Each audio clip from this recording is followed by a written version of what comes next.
Mesdames et messieurs, bonsoir et bienvenue sur Fuchs News. Ce soir, coup de projecteur sur l'Auvergne où nous arrivent des nouvelles complètement dingues. Sans plus attendre, rejoignons notre envoyé spécial sur place, Valentin. Valentin, vous m'entendez ?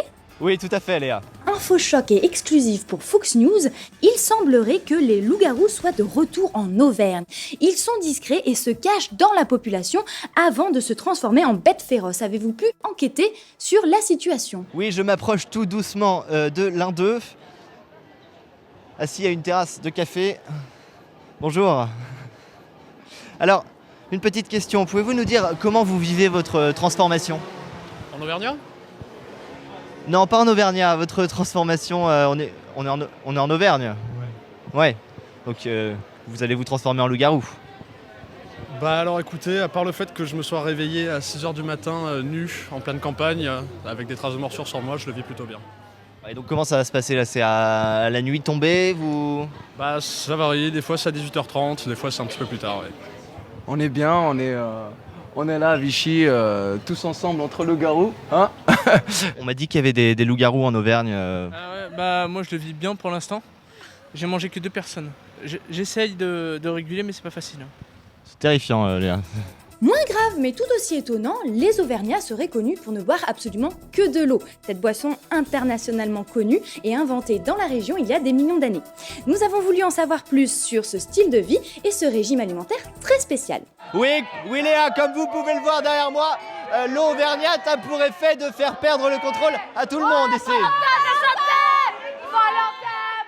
Mais ils ont surtout l'air complètement bourrés. Pas du tout, je peux vous assurer que c'est pas du tout le cas. Et après vérification, chaque personne ici a commencé la journée avec 3 pintes d'eau gazeuse et 4 pintes d'eau de source.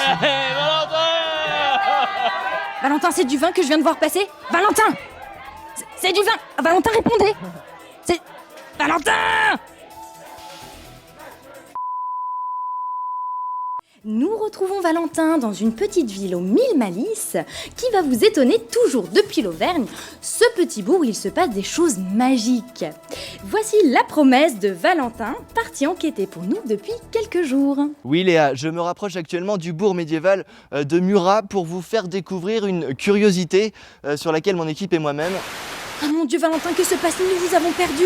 Écoutez, moi je vous reçois hyper bien et je voulais vous montrer cet endroit hyper moderne ici, à Murat. Je m'y attendais pas du tout, vraiment. On s'en fout Valentin. Et vous allez m'arranger cette connexion de merde ! En attendant, je vais vous montrer ce petit micro-trottoir qu'on a enregistré ce matin avec l'équipe et qui montre clairement les habitudes très étranges des Auvergnats. C'est un pain au chocolat au Cantal ou au bleu d'Auvergne que vous mangez là ? Ah mais d'après vous, Je sais pas, je vous demande. il y a quand même du chocolat aussi ici. Est-ce que vous mangez des pains au chocolat au Cantal ? Au Cantal ? Ou au bleu d'Auvergne ? Ah non. Non ? On m'a dit qu'en Auvergne, les enfants mangeaient de la glace à la saucisse de chou. Non. On aime bien le bon vin, le bon fromage, la bonne viande rouge.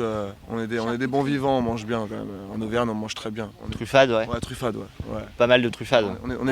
Nous sommes de très gros épicuriens. Et est-ce que vous allez faire votre pèlerinage tous les mois au Puy-de-Dôme ? Ah, non, pas tous les mois. J'y suis allée ce mois-ci, mais pas pour un pèlerinage, mais pour faire du parapente. Ah, on m'a aussi dit qu'on offrait des pneus à la naissance aux enfants ici à Clermont. Des quoi des Des pneus à la naissance aux enfants. Qu'est-ce que c'est bêtise, là? Ah bah quand il fait froid, vous savez, on reste plutôt dans l'eau chauffée par les volcans en hiver. Vous avez pas entendu parler comme ces singes au Japon aussi Donc on habite de préférence près des volcans, c'est Près mieux. des volcans et près des dragons, voilà. Vous savez pas non plus si les bébés naissent dans le sein nectaire.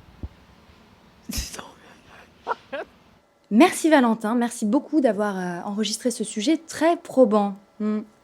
Et donc là, vous êtes au bord d'un lac, car les lacs auvergnats sont réputés pour leur absence de fond. C'est très rare, c'est unique, à part en Chine. Alors, qu'est-ce que cela implique d'un point de vue scientifique, Valentin ? Oui Léa, c'est absolument fascinant puisqu'il est en fait possible pour un nageur aguerri de se rendre directement en Auvergne depuis n'importe quel lac de Chine. Et j'en veux pour preuve l'arrivée en direct sur notre antenne de Jiao Lanling qui nous vient tout droit de Pékin. Bonjour Lanling, comment s'est passé votre trajet ? Quoi ? Excusez-moi Valentin, madame est chinoise ?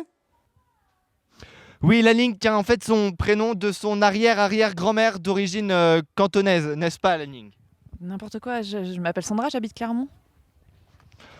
C'était Valentin pour Fox News en direct du lac Pavin. Attendez Valentin, qu'est-ce que vous me faites?